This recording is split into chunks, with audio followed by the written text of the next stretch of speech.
Hustisya ang panawagan ng ina ng 14 na taong gulang na estudyanteng namatay ilang araw matapos sumakit ang ulo kasunod ng pananampal umano ng kanyang guro.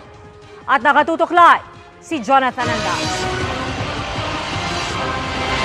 Jonathan?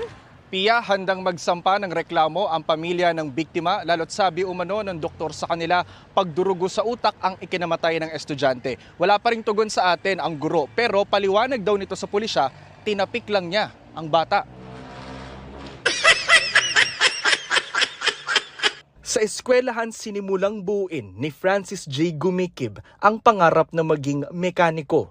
Pero dito rin pala mapuputol ang pangarap niyang ito.